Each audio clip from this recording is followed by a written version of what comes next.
आडवाणी जी, गृह मंत्री जी ने गृह को खराब किया है। आपका जो गृह है उन्होंने खराब किया है। जो नादिया का हाल रहा वही 13 साल में आपको नागपुर ने और एलआईयू ने हाल करके आपका रखा।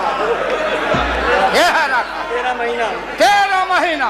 आप अकेले नहीं हैं, दिल्ली में ऐसे बुद्धिजीवी लोग हैं, बुद्धिजीवी, बुद्धि नहीं है लेकिन बुद्धि से जी रहे थे।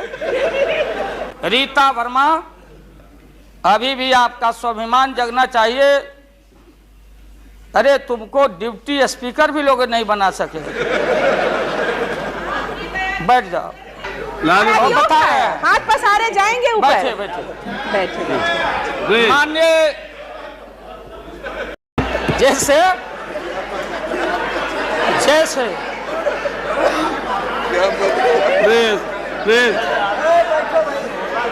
लेकिन ये जो मन है, ये जो मन है मानता नहीं। आपने कहा था यहीं, अरे बंद। रीता वर्मा, अभी भी आपका स्वाभिमान जगना चाहिए। अरे तुमको डिप्टी स्पीकर भी लोग नहीं बना सके।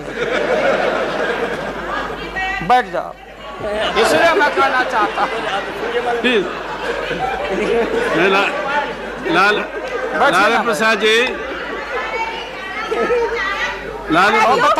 हाथ पसारे जाएंगे ऊपर। बैठे बैठे बैठे। माननीय, दिन दशा आपके 13 महीने के शासन में मुझे अफसोस है।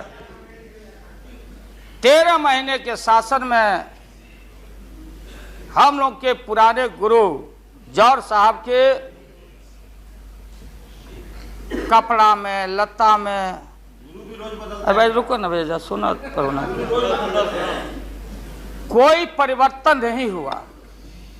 आप देखेंगे कि हम लोग टाइट कपड़ा पहन के आते हैं। जौहर साहब का पोशाक देख लीजिए, और बिहार में जाते हैं तो फिर वहां पोशाक आप देख लीजिए, अरे फटा। यही स्थिति उनकी रह गई, अब उनका क्या दोष हो सकता है। तो आखिर इनका और उनका जो मिलन हुआ, जौहर साहब का और रूमर फ्लोटिंग सेंटर का जो मिलन हुआ, तो ये बड़े सोच समझ के हुआ। तो जौहर साहब के मामले में जो भ्रष्टाचार पर सोच है, जो बताते रहे हैं, हम लोग को जेल भेजवाते रहे हैं।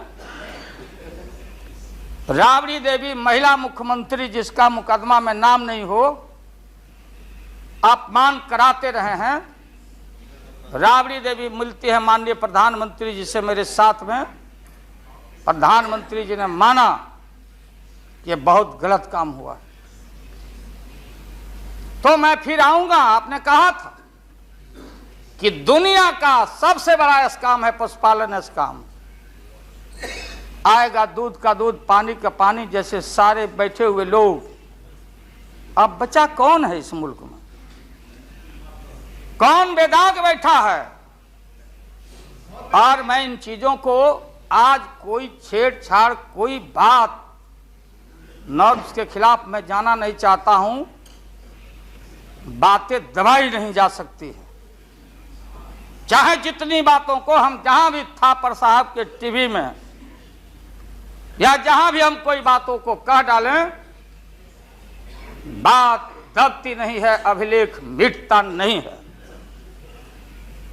अब माननीय प्रधानमंत्री जी, आपने चिंता जताई और इतिहास को, आडवाणी जी, गृह मंत्री जी ने गृह को खराब किया है। आपका जो गृह है उन्होंने खराब किया है, और आप मतवाले की तरह, आपका ज्यादा दोष नहीं है। मैं किसी को अपमान करने के लिए नहीं कहता हूं। मैं जन्म लिया था फुलवरिया गांव, गोपालगंज में, फुलवरिया गांव में। तो हम लोग को मालूम नहीं कि हमारे भविष्य में क्या लिखा है। तो ये गोसाई लोग एक ऐसा रखते थे, पशु बैल, आंख पर मासा है, पीठ पर पैर है, बहुत छोटा नाटा है, जिसको नादिया बोलते उत्तर प्रदेश में, हम लोग अपने यहाँ बसहा बैल बोलते। भोला बाबा शंकर बाबा का अवतार माने बसहा बैल। और वो जो गोसाई है कपड़ा उपड़ा उड़ा के और हजारों चिट्टी कौड़ी उसमें साट के रखता, गेरुआ बस्तर पहन लेता, और हमारे साधु लोग जो ये बैठे हैं देखिए यार, इसी रूप में रहता। वो बेचारा गरीब है, वो लेके गांव गांव घूमता, मेरे गांव चलाया मेरे पास। मेरी माँ बैठा दी ओरी के नीचे खपड़ा घर के, देखो बाबा दिखवा दो मेरे बेटे के भाग में क्या लिखा हुआ। ये हम ही अकेले नहीं, लाखों लोग जो गांव से आते उनको इन बातों की जानकारी है। अब वो गोसाई बाबा दोनों हाथ को मुट्ठी बांध के आगे करते कि इसमें नौकरी मिलेगा कि नहीं या इसमें नहीं मिलेगा। तो दोनों मुट्ठी जब आगे करता तो गोसाई बाबा बोलता, बोलो भोला, देखो देखो इसके हाथ में क्या लिखा है। तब बैल का स्वभाव है बसहा का कि जब मुट्ठी बढ़ाइएगा तो समझेगा कि कुछ खाने को दे रहा है, तो कभी बाएं में कभी दाएं में सूंघता। आज जब वो भोला बाबा समझ जाता, चेतनशील है कि हमको ठग रहा है गोसाई, तब बोलते रहता, पीठ ठोकते रहता, नहीं आता है सूंघने के लिए हाथ मुट्ठी। तब गोसाई पीछे से खोदता, तब वो झांझे घंटी करके, महोदय में अपमान का नहीं, आप कभी कभी बढ़ते थे कोई काम करने के लिए, लेकिन फिर रिवर्स गियर में चले आते। जो नादिया का हाल रहा वही 13 साल में आपको नागपुर ने और एलआईओ ने हाल करके आपका रखा। ये है रखा 13 महीना।